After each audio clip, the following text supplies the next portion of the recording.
자, 그래서 우리가 이제 여태까지 본 거를 보면 프로세서가 왼쪽에 있죠.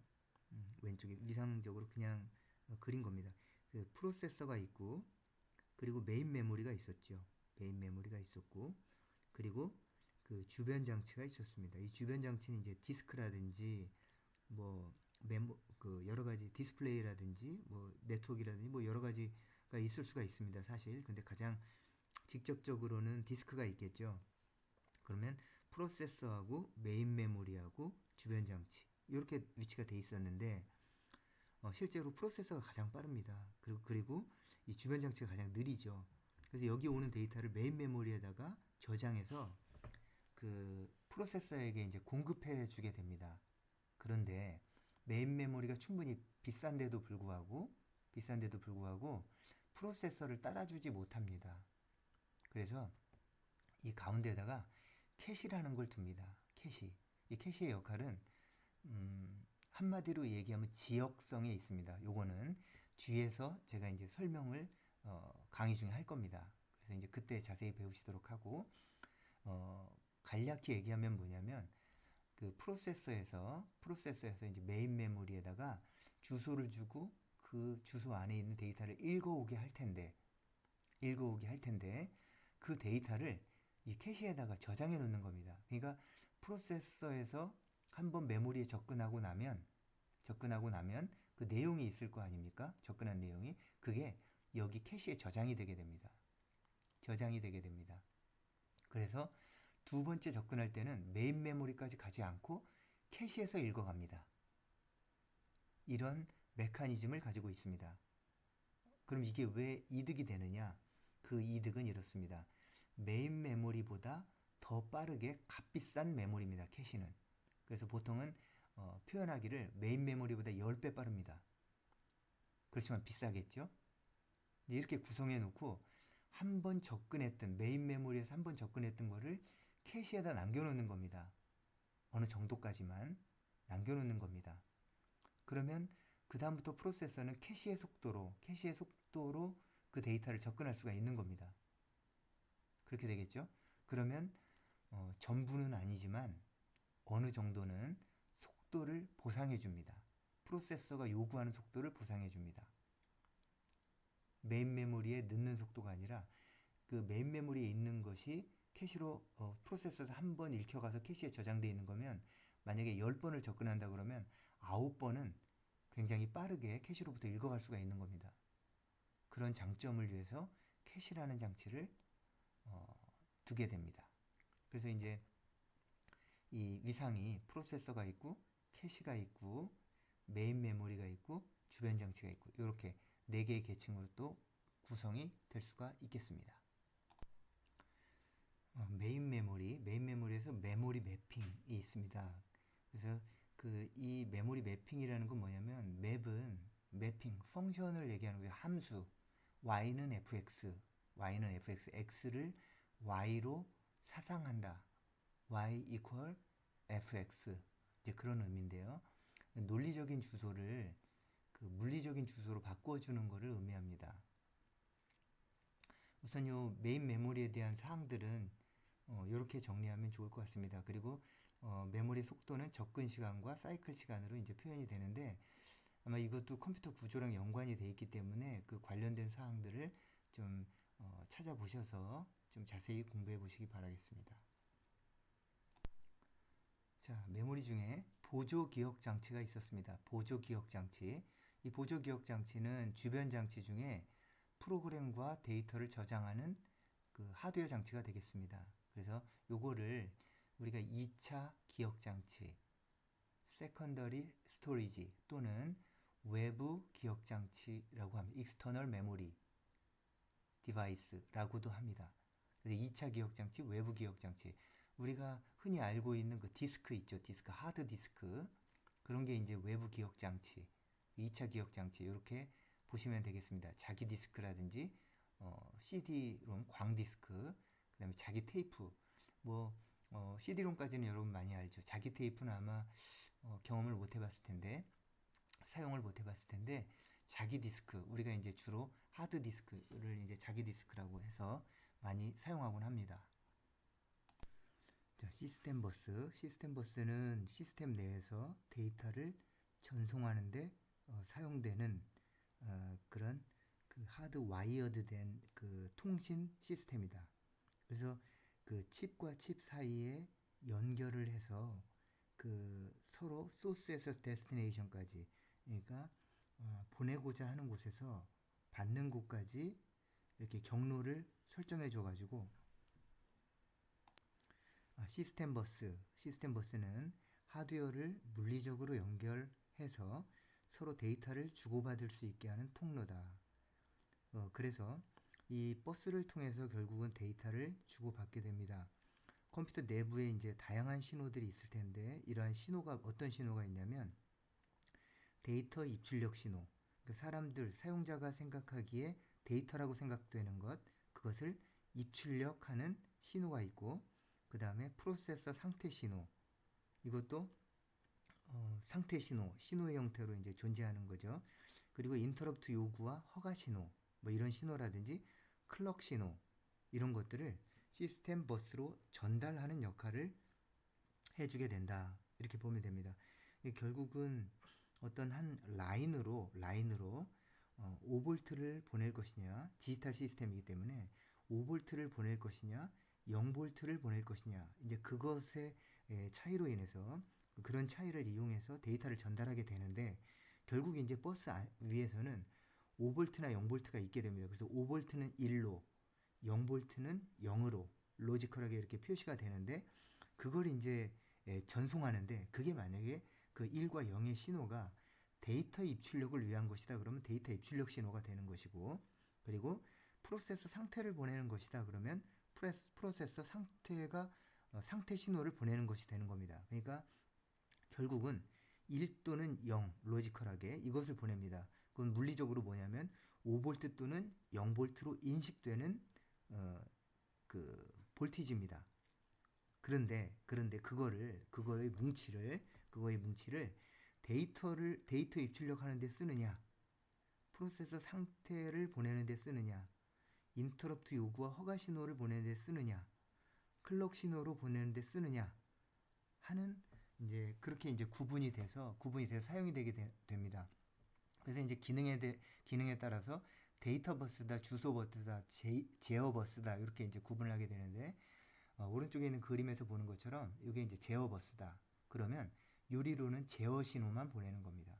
제어 신호를 주고 받게 되는 겁니다. 그리고 주소 버스다. 그러면 요 버스를 통해서는 주소만 이렇게 주고받는 것이다.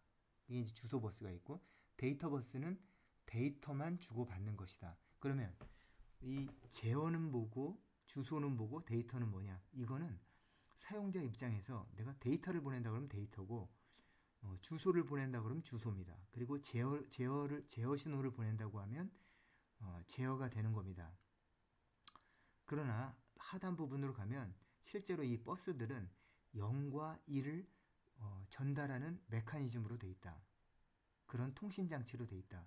0과 1의 그 무더기를 보내는 그런 통신 장치로 되어 있다. 근데 그게 데이터를 위해서 쓰이면 데이터 버스고, 주소를 위해서 쓰이면, 주소의 전송을 위해서 쓰이면 주소 버스, 그리고 제어 신호를 전송하는 데 쓰이면 제어 버스가 되겠습니다.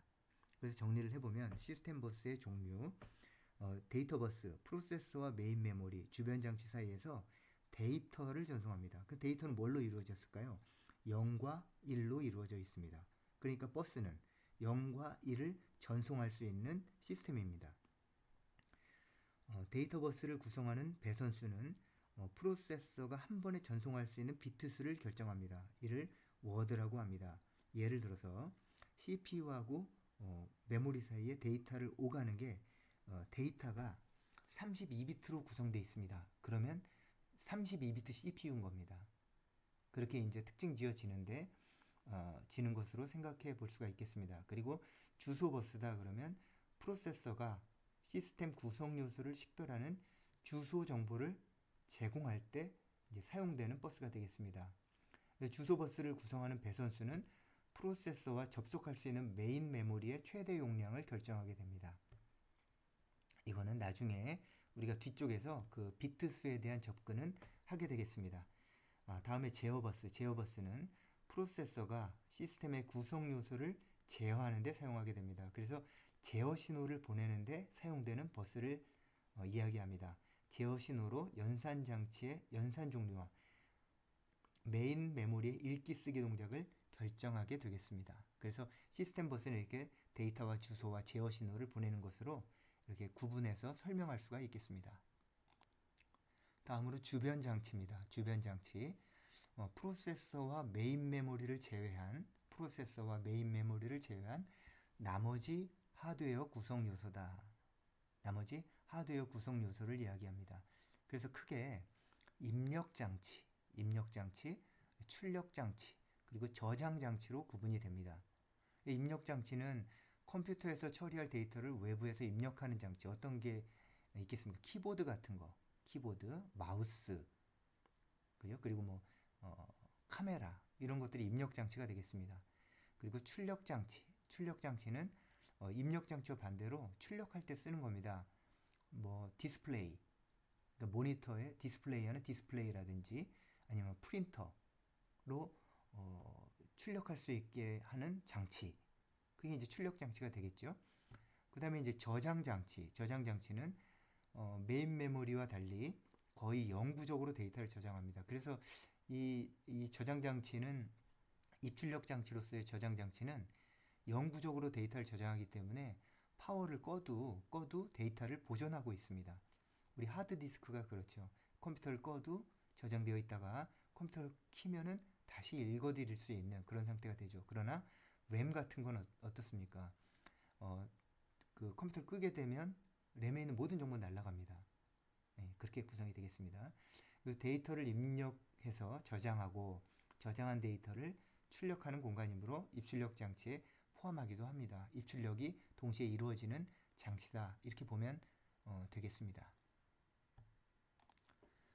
컴퓨터 시스템이 동작하는 것을 한번 보면 그 컴퓨터 시스템의 그 작업 처리 순서를 보면 첫 번째 입력 장치로 정보를 입력을 받습니다. 그리고 메모리에 저장을 합니다. 두 번째, 그리고 그 메모리에 이제 정보가 저장이 됐을 텐데 그 정보를 프로그램의 제어에 따라서 인출해서 가지고 와서 연산 장치에서 처리를 하게 됩니다. 순서입니다. 그리고 세 번째는 처리한 정보를 출력 장치에 표시하거나 저장하기 위해서 보조 기억 장치에 저장을 합니다. 이게 이제 일반적인 작업 처리 순서가 되겠습니다. 다음으로 명령어와 데이터. 그 입력 장치로 컴퓨터에 유입되는 정보가 있습니다. 유입되는 정보가 있고 그 명령어는 실행할 산술 논리 연산의 동작을 명시하는 문장입니다. 그래서 어떤 작업을 수행하는 명령어의 집합이 프로그램입니다. 무슨 얘기냐면 우리가 이제 프로그램을 짭니다. 그래서 그거를 컴파일을 해서 수행 파일을 만들면 그게 명령어 집합으로 표현이 됩니다.